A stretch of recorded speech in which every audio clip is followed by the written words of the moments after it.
Okay, so I want to talk about practical sandboxing. What this came about is we in Office sorted out that we could fix vulnerabilities by accident. Okay? So what happened was we noticed that if we ran a .doc file, like the Office 2003 format, through the converter to upconvert it to the Office 2007 format, that typically one of three things would happen. What came out the other end was no longer exploitable because just something got rearranged, or there was some embedded pointer in the file and we didn't use that anymore and it didn't make it through the conversion process. Or the converter said, this is a bunch of rubbish, and it just dropped it on the floor. Or sometimes the converter would fall over and die. Okay? And so we thought, this might actually be a useful thing to really be able to use. And, but then we thought, what if Dennis creates an exploit so that our converter gets owned up? What then? So the response was to create a highly restricted environment for the converter itself to run in. And so that's what this presentation is about, is the ins and outs of creating a converter. And I've documented this in a fair amount of detail on my blog in like 3 parts over the last, 4 or 5 days or something like that, on the premise that probably people in this room have already reverse engineered the thing, figured out how it works, and knows as much as I do about it, and hopefully not more. Okay? So we may as well talk about it and explain what we're doing, because it at least has the advantage of maybe you out there, somebody is going to put this to practical use and maybe use it to protect your own customers, and you can see what we're doing along these lines. So if we look at the type of sandboxing that's out there, one of the two things that we see are ways to knock down the privilege level of an existing application, or we've got some sort of runtime environment like .NET or Java or something, so that we're going to cause something to run inside of some sort of virtual machine that hopefully prevents security holes and so on. I'm not going to spend a whole lot of time getting into the various pros and cons of these things. And the piece of software that I was working with was a full Win32 application and wasn't likely to be ported to .NET anytime in the near future. So needed something that I could do right now to deliver some security to real people. So there's a really, I think, pretty cool piece of functionality in Windows called restricted tokens. Now, I've been poking at it for really quite a long time, ever since I first found out about them in, it was about 10 years ago, really. So they're really, really neat, and they're not used very much. And if you read the documentation and then try and use them, you'll find out why they're not used very much. And I document a fair number of things that are, really a problem. It's really quite similar to, ulimits and that type of thing, and running as nobody in Unix. And that's effectively what I'm trying to achieve, is running as nobody, but doing it on Windows. So let's look at the APIs. I'm going to just dive real deep, and I'm going to get really deep, geeky, and I'm going to move really fast. So bear with me, okay? And I apologize that I don't have as good graphics as Ian had. My slides are not that great. Okay, so one of the first things to look at is SIDS to disable. So what this is the groups that are in the token that we want to ditch. So one of the things that is wrong with this API is, from a security standpoint, it's completely backwards. We should be, what are the things we want to keep, and ditch everything else. Instead, it asks us, what do we want to ditch? And so what you have to do is you have to get the groups that you have and then eliminate the ones that you'd like to keep and just pass all the rest back in. So it's a little bit of extra programming. It's a little bit annoying, but obviously I didn't write this API, or I'd like it better. Okay? So there's really only about 3 groups that you really want to keep. You want to keep the logon ID SID, because you need it for the windowing subsystem. You want to keep everyone, because if you don't have that, well, all sorts of things will go wrong. And you also want to keep users, actually, because users have execute permissions on the executable files and like program files and that sort of thing. And so you'll find that you don't have enough rights to run very much code at all if you don't have users enabled. So the next thing to look into here is what are the privileges. I got the same complaint. It asks you, what do you want to ditch, not what do you want to keep. Okay? So this to me is a problem. And one of the things that you can do about it is there is a flag that does the right thing. It says just drop all the privileges. Now, despite the fact that you told it to drop all the privileges, it's going to keep bypass traverse checking. And so it's not documented that it does this, but it does it anyway. And it's really just kind of trying to save you from yourself, because if you don't have that privilege, nothing works. All sorts of weird APIs just break and things go really extremely sideways. So it's okay. I find it annoying that we don't call this out and tell you, this flag means we'll drop all the privileges but one. But, oh well. That's the way it actually works. It's documented in my blog. How about that? So then we've got SIDs to restrict. And for a long time, I really didn't know what was going on in here and why we wanted to use these. I wrote an article about restricted tokens back in 2000 and published it on a website, and I didn't even talk about how to use these things. And it turns out that for what I'm trying to do, they're really, truly very important. Okay? So, what happens if you don't use them? Well, what happens if you don't use them is one of the groups that stays enabled is the user. Well, how much rights does the user have to the other processes that you launched on the box? Well, really quite a lot. Okay? So if the restricted process still has enough rights to open up an unrestricted process and inject code into it, we haven't accomplished a whole lot now, have we? Right? Okay, so that's where this comes into play. All right? So this is an additional bunch of SIDs which is going to cause a 2-pass access check. And here's where we can ditch user and effectively get our token down to nobody. All right? So here's another bit of undocumented trivia, is if you leave restricted out of this list, it just doesn't work at all. All right? So you have to add in restricted if you're going to use this at all. I played with this for a while. It was like, well, let's enable administrators and all this stuff, and if I didn't have restricted in there, it was just complete rubbish and gave you back weird errors and didn't work. And you add restricted in there, and now it works just fine. Okay? So what happens here is when you have SIDs to restrict, we're going to have a 2-pass access check. And I've got a spiffy little diagram that'll show you how it works in just a moment. So the first check is against the groups that are still enabled in the normal token. It's kind of a normal access check. And then the second check is against the SIDs to restrict. So we've got an ACL, so everyone read, and administrators full, and restricted read, and owner gets full control, right? Okay, so the enabled groups are, at this point, everyone. All right, so, well, everyone gets read, so, all right, so far so good. And then our SIDs to restrict have restricted, and we see that restricted also grants read access. So despite that the 2 passes are granting read access for completely different reasons, the net result is the intersection of the two, which in this case is read access, and away we go. All right?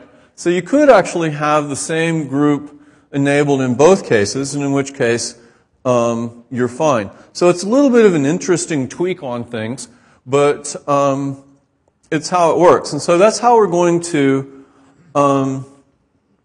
force things such that users, if we don't put our own user account in the SIDS to restrict, then it doesn't matter if that's what's in there. We don't get any access to our own stuff. So now we've got a process that can't open back up things that belong to us, which is actually pretty cool. You've got a process that cannot even read or muck with your stuff. If you start Notepad running as under a restricted token and start clicking around and go to My Documents, it says, I don't know where this is. I can't even figure out what's going on. Another cool thing is if you try and browse the network, it says Windows Network? What Windows Network? I don't know about any Windows Network. All right, so you've got a process that's way, way, way locked down. Now, so this is a problem. So one of the things that Michael Howard put out on his blog is he read about how I was talking about this stuff in one of our books and decided to implement it, and he essentially made a little speed bump app. And his original intent was to put Internet Explorer in it because, it's always doing strange things. And so what it would do is essentially the equivalent of UAC, but on XP. It would just drop the administrator rights. And so if you had some sort of exploit that was hinging on being an administrator, it would, drop that exploit on the floor and break it. But it's a speed bump if you don't use the SIDS to restrict. Now, if you do use the SIDS to restrict and you leave the user out, now you've got a huge problem because it really can't access almost anything at all. And so now how are you going to provide things to it, all right? So it takes really a bit of work to use these things. Now, here's one of the first things that you'll actually run into is the token doesn't have access to itself anymore. You've called create restricted token, but it won't pass an access check against itself. It can't open itself up. You can create a process with it, and it doesn't have any access to the process that you just created, and it fails with an undocumented code. So this is really annoying, and the conspiracy theorist guys out there might be saying, well, yeah, he's got access to all those developers at Microsoft. He can go read the source code, and that's how I figured it out. No, I figured it out exactly like you would. I sat at home and beat my head against the keyboard until I sorted out what the problem was and figured it out. And so that's the second stage. Once we've got the token created, we have to tweak out its ACL so that it actually has access to itself, and so that the things that it creates it will have access to as well, okay? So that's the second thing you've got to tweak out. So we're also only reducing privileges. All sorts of things can still go wrong. A fort bond can go off. You can alloc unlimited amounts of memory. You might be thinking shatter attacks and so on. So, yeah, those are all problems. So just using the restricted token by itself doesn't really get us where we want to go. There's still ways out. So stay tuned. So all this stuff was part of a kind of abandoned sandboxing project under Windows 2000. And the reason it was abandoned was because they realized that they couldn't truly sandbox something that was on the same desktop as all the rest of the applications because of the window message attacks and all sorts of other things. So one of the second aspects of this sandboxing thing was job objects. And job objects are kind of like ulimits. And we can restrict all sorts of things in a job object. We can restrict how much memory something can consume, whether it can create additional applications, all sorts of very windowish access to the clipboard, all that sort of stuff. So it will prevent a whole load of ankle biter attacks here. So I really, really, really don't like the ankle biters. And so the job object, properly used, can keep the ankle biters at bay, and your ankles will then be safe. So, but what about the windowing attacks? What are we going to do about those? We've certainly got a problem there. So, the desktop is a security boundary. Is it really? Is the desktop really a security boundary? You'll find, if you search for this phrase, you'll find it all over our website. And we say this a lot. And actually, this isn't completely accurate. In reality, a logon session is the true security boundary. And typically, under normal use, the logon session has exactly one desktop. So that's, I'd like to say that's kind of sort of what we meant, but we didn't, completely understand the problem at the time. So a process on the same desktop can attack other processes. So the thing to do is to stuff it off on another desktop, right? Well, what keeps it from coming back? We've just shoved it over here, and the desktop's security boundary. Well, that's great, as long as you can stop it from returning. Well, as it turns out, really not a whole lot keeps it from coming back. The problem, and fortunately we've got a really, really, truly evil tester in Office who I asked to test all my code because he's really, really good. He sorted out that you could call set thread desktop and come back. All right? So what set thread desktop needs is a handle to the desktop, and it allows the thread to return. Right? So what's the ACL on these desktops anyway? Well, it's login ID SID and restricted full control. Well, this is just completely bogus. This is absolutely wrong. I've been kicking myself because during the security push that Ian was just talking about, it was really kind of my job to go looking for bogus ACLs, and I completely missed it. All right? So I can kick the guys who put the ACL there in the first place, but it was my job to go find them. I missed it. All right? So I have to fess up. All right? So how do you keep them from getting a handle? Well, as it turns out, there's an evil trick. And this is courtesy of John Lambert. So we can put any SID that we want in the SIDs to restrict, even ones that don't exist, things that don't correspond to any group or any user or anything else out there. All right? So this is something that I think is pretty cool. So now you stuff a deny ACE on the current desktop for the SID that you just stuffed into the SIDs to restrict. Now your restricted process can't get a handle, it can't call set thread desktop, and it ain't coming back. Okay? So this was, I was much more cheerful once we figured out this. And now it's stuffed off on this other desktop. It's not coming back. And I think we've got a really fairly secure solution. So the network implications here are that restricted process is not able to use Windows networking. So you can't authenticate to almost anything anywhere. And so this is really good. It limits what this restricted process can do, the damage it can do. It can't touch any of your Windows network. Any of your transparent Windows authentication has just failed. So that's a really, really cool thing. Now, one thing that I can't restrict that I'd like to is ordinary sockets are still available. The restricted process could call socket and make a connection outbound.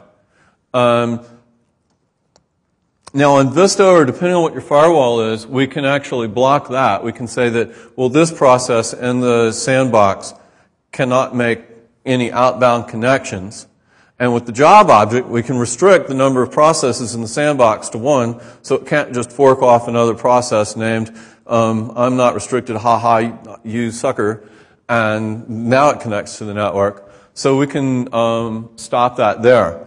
So As you may have figured out, I've actually got about an hour and a half worth of presentation here that I just dumped on your head in 15 minutes of rapid talking. And so the long version of this is at my blog. If you're really interested in all the gory details and all the sort of semi-documented things that I had to do and work around and stuff that really ought to be in MSDN but is really in my blog, go out there and take a look. And I must say, you've all disappointed me. I was really quite certain that somebody was going to release a 0-day that broke completely out of my sandbox about 10 minutes before I started. So I've somehow... Huh? Well, I have, actually. And nobody's humored me with that. They're like, well, it sounds like that's a lot of work to break out of your sandbox. You want me to do work? That's what Greg Hoagland said. If it sounds like, too much work for Greg, well, maybe it's hard, right? So I think I have about 4 minutes for questions. So if anybody has questions, I'll take them. Yeah? How hard is it to get this information back into MSDN where it properly belongs? I need to go file some bugs. Okay. Yeah. That's it. I just need to go file some doc bugs and say, look, this is wrong, that's wrong, the other thing's wrong.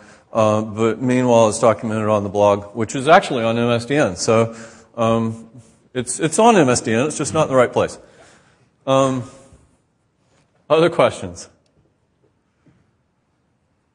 Nothing else? Okay. Yes? Why did you pick the document converter as the first place to try this?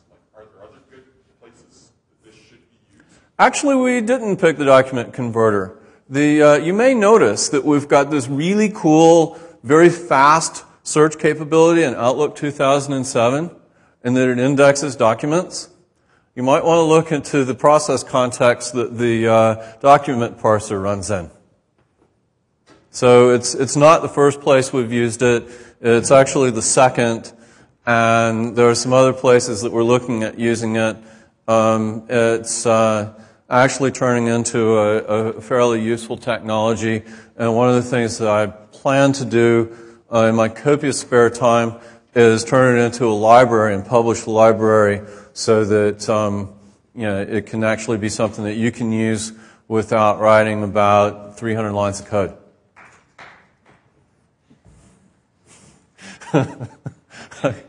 Okay, so that's that. Yeah, more question? Just one last question. Sure. How much of this can be used by MacVU to actually make Mac Office 2008 also work in a similar fashion? Obviously, it's very Win32 specific. Oh, it's totally Win32 specific. If you're running on Mac, I'd presume that you can use whatever capabilities there are on Unix to do the same type of thing, running as nobody and so on. And actually, that's what that's the goal, is to try and get Windows to do what Unix has been doing for years. Because it's long been my position that I shouldn't need anything other than Windows to do things securely.